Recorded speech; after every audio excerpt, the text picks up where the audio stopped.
So I wanted to do something that was interesting and exciting and something that would make sense to people. So I started writing articles, and they're getting this tremendous response. One of them is, are you sick and tired of being sick and tired?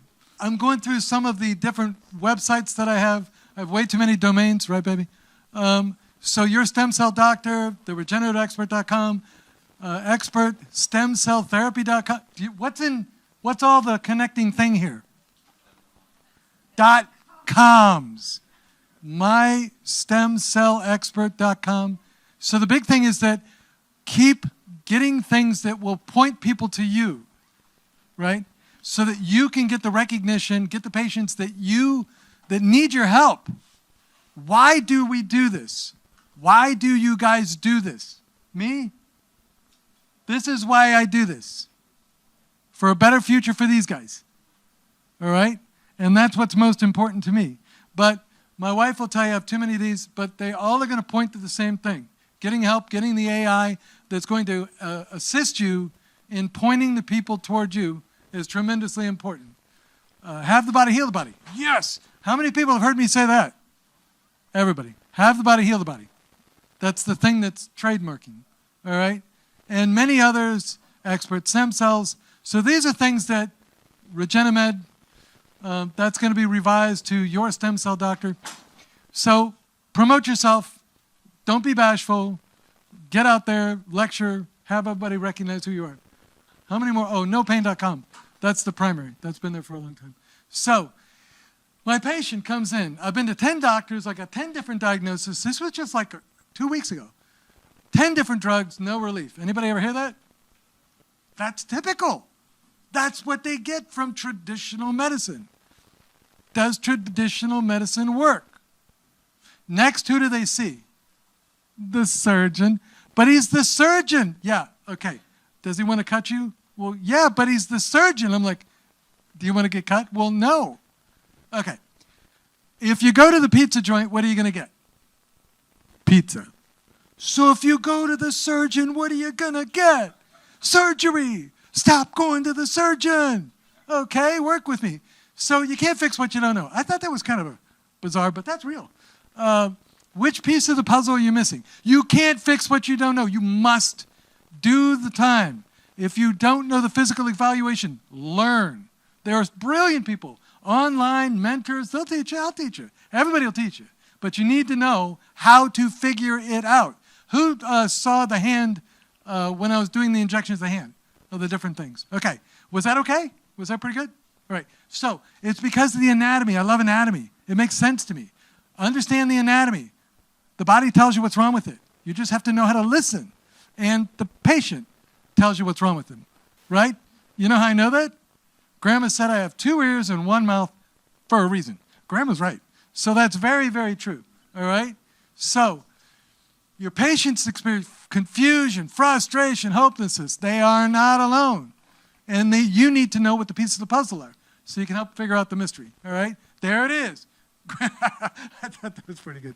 But it's true. I mean, how many people hear that? Okay. So the body always tells you what's wrong. You need to listen to your body, listen to your patients, listen to what it is. You know, use your hands. Ask permission, use your hands. When I first met my lovely wife, Lily, I said, da-da-da-da, and I have great hands. She said, yeah, right, pal. I'm like, no, I'm an osteopath, and da-da-da-da. So, true. All right. Your patients, you have to gather the full history. There's so much information, right? There are going to be new techniques within a short amount of time. They're going to help us to, in a HIPAA-compliant way, take the information, put it all into your computer, and analyze it for all the different aspects. Name one of the aspects. I want all of them.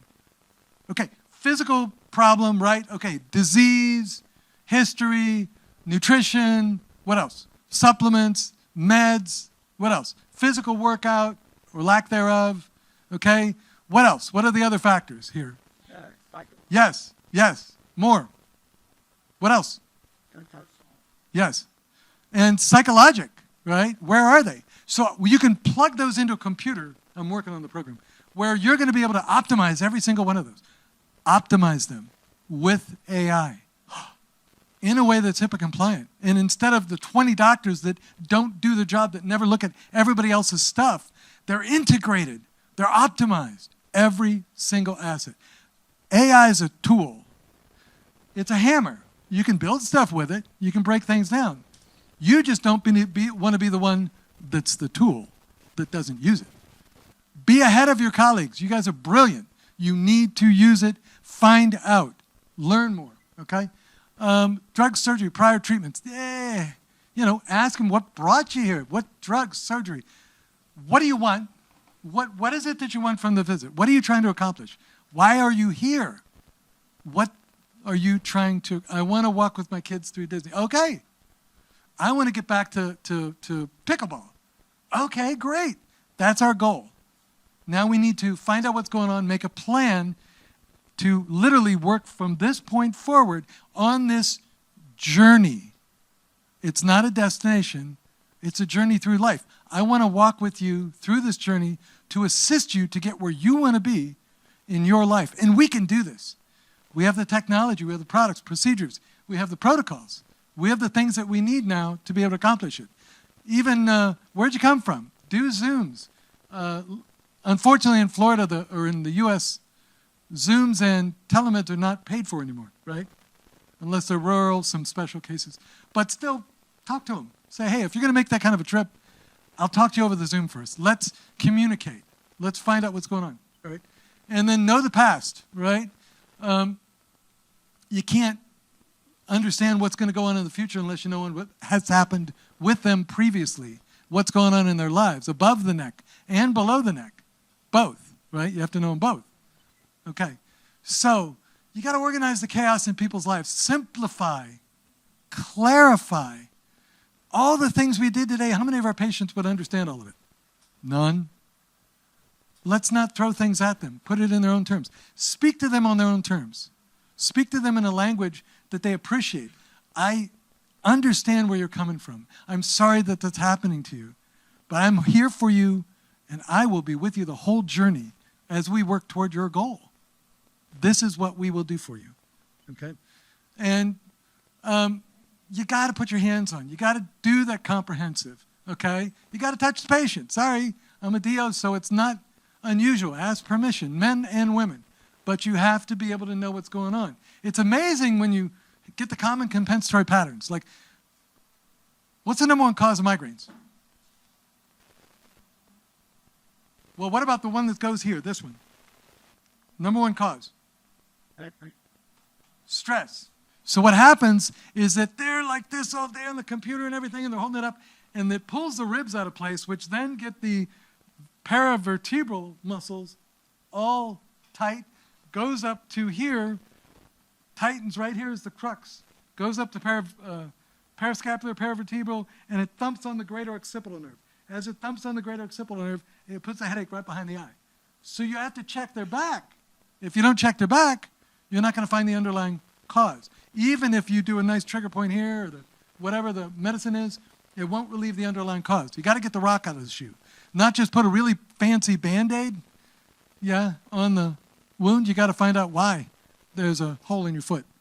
The rock in the shoe. Okay. Find the pain patterns. Know the pattern, you know the source.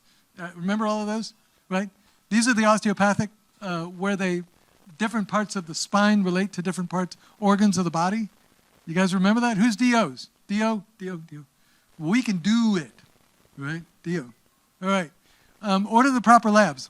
When you have hardware, how can you find what the actual underlying problem is? When you have hardware, you need to get a scan. Come on, guys. Planet, red, Mars? Okay. What does Mars stand for? Metal, artifact, reduction system. Know this, live it, love it.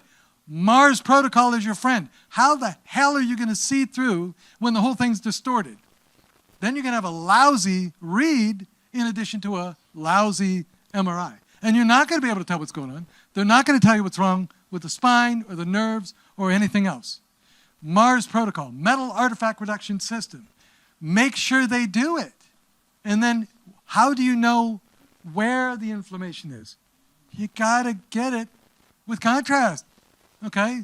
Oh, I can't do that, I'm allergic. No, it's not iodine, gadolinium. It's light. You're not going to have a problem with it, right? So you have to order that to see where it lights up, and it'll be, with the Mars protocol, you'll be able to see the actual nerves. You'll be able to see the spinal cord through all the hardware, all 14 screws, right? Okay. Oh, that's fun, isn't it? That's actually on Mars. Do you guys know that? Yeah, that is one of the close-ups they have of one of the places on Mars. Look that up. That's really cool, all right? Dig deeper, all right. So what are the most common diagnoses that are undertreated? Those look familiar? Some of the most common, but they're actually really undertreated, right?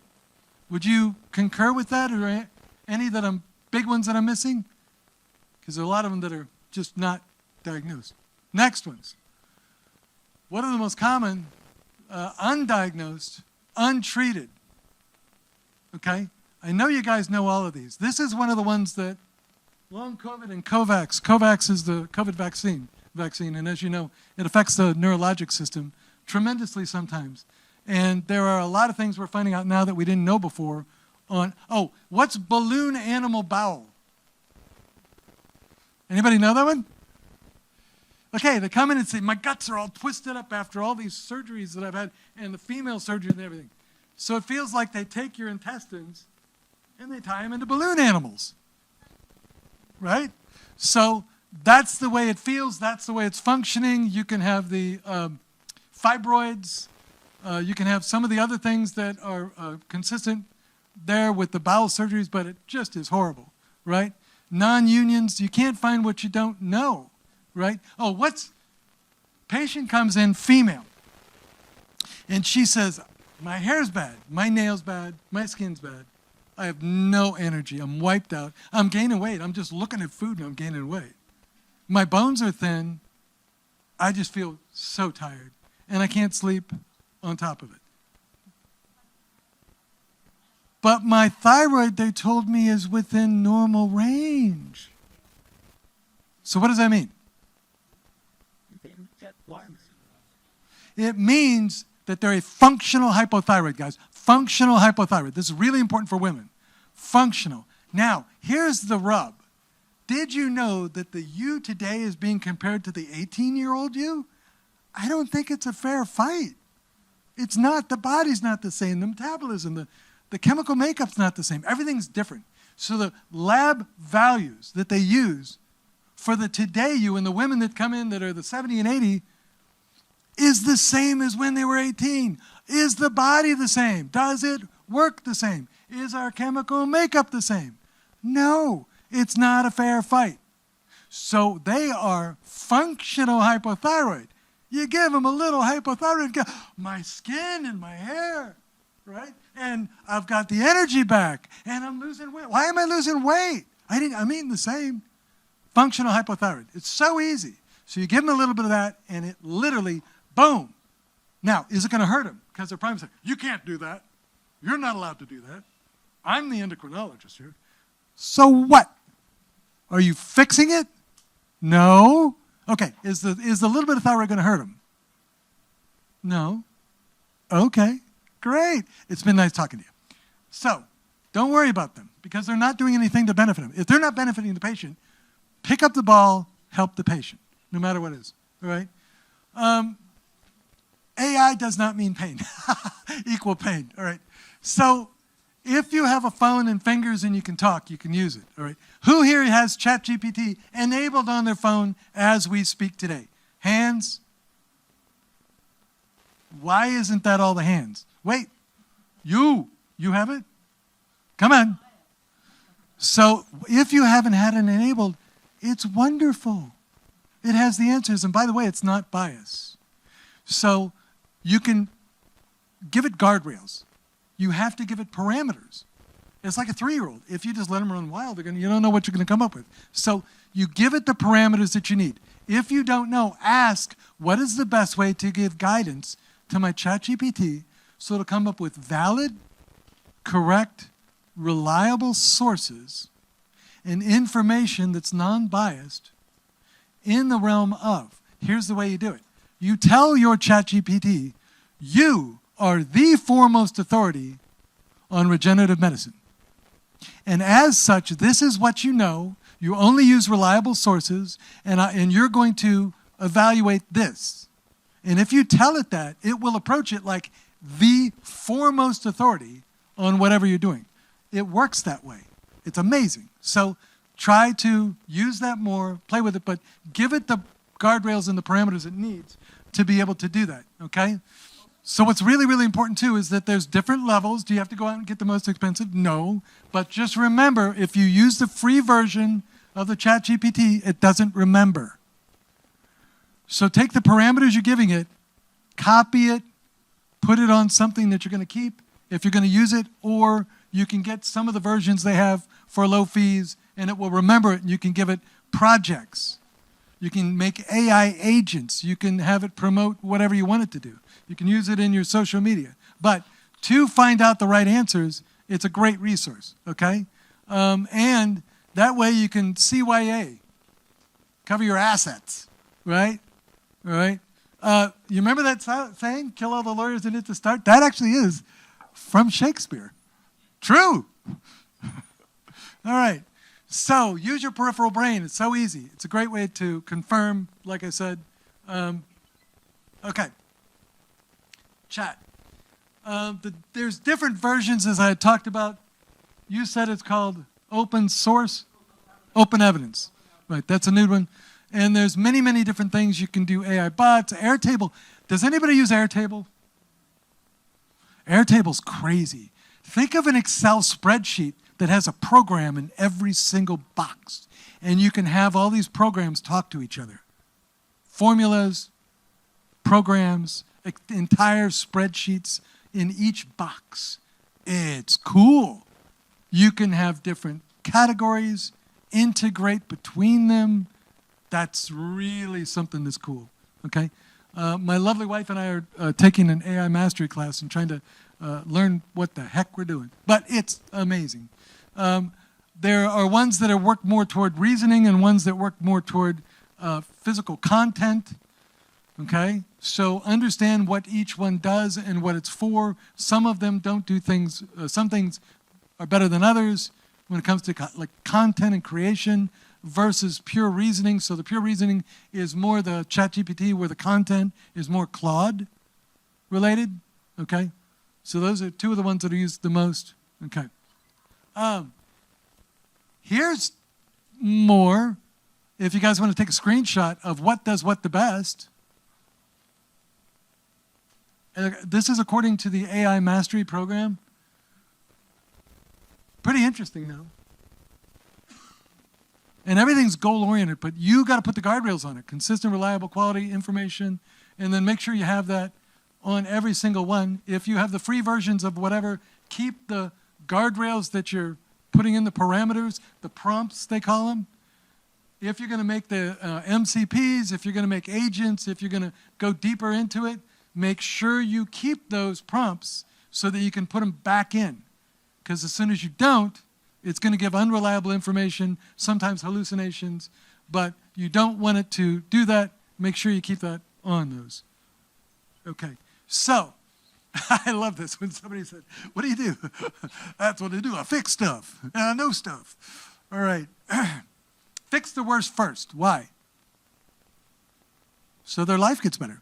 So every time a patient comes in, oh my God, I come up with 15 diagnoses sometimes, and I'm like, okay, tell me what the thing is that's giving you, that's the hardest part to deal with. What is it that's bothering you the most? Okay, we're going to start with that.